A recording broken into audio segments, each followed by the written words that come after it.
turns on the pump right there. Let's turn on the blower.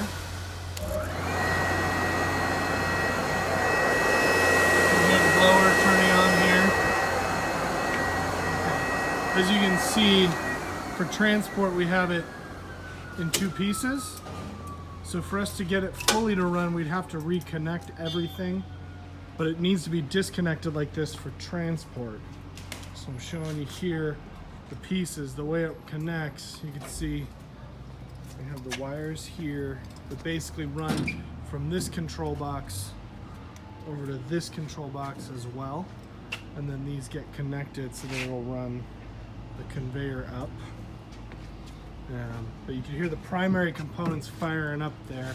Without connecting it all, we can't run it from the main power box here that has the differential controllers with the temperature control, obviously, blower, pump, and then the motor start here.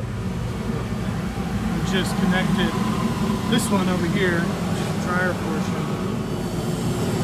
You can hear running the blower. Power there. So I'll let you look over this one. We'll go from here.